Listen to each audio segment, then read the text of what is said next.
సంధ్యా theatre వద్ద Pushpa 2 cinema benefit show సందర్భంగా జరిగిన తొక్కిసలాటలో రేవతి అనే మహిళ మృతి చెందిన విషయం తెలిసిందే. ఈ ఘటన రోజుకో మలుపు తిరుగుతోంది. నిన్న శనివారం ఐకాన్ స్టార్ అల్లు అర్జున్ చేసిన కామెంట్లపై కౌంటర్ ఇచ్చేందుకు తెలంగాణ పోలీసులు సిద్ధమవుతున్నారు. పోలీసులు రూట్ క్లియర్ చేస్తేనే తాను సంధ్య థియేటర్ కు వెళ్లాలంటూ అల్లు అర్జున్ కామెంట్ చేశారు. ఇప్పటికే డిసెంబర్ 4న స్పెషల్ షో సందర్భంగా థియేటర్ యాజమాన్యం అడిగిన పర్మిషన్ ఇవ్వడం కుదరదని స్థానిక పోలీసులు చెప్పారు.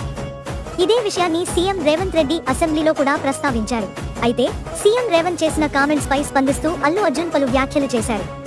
పోలీసుల అనుమతి తీసుకునే ముందుకెళ్లాలని చెప్పుకొచ్చారు. ఈ వ్యాఖ్యలకు కౌంటర్ ఇచ్చేందుకు తెలంగాణ పోలీస్ శాఖ సిద్ధమైంది. ఆదివారం మధ్యాహ్నం 2 గంటలకు అల్లు అర్జున్ కామెంట్లపై పోలీసులు మీడియా సమావేశం ఏర్పాటు చేయనున్నారు. అల్లు అర్జున్ ఏమన్నారంటే, సంధ్యా థియేటర్ వద్ద జరిగిన ఘటన అనుకోకుండా జరిగిందని ఐకాన్ స్టార్ అల్లు అర్జున్ వ్యాఖ్యానించారు. ఈ ఘటనలో ఎవరి తప్పు లేదని స్పష్టం చేశారు. పుష్ప 2 టీంతో కలిసి మంచి ఉద్దేశంతోనే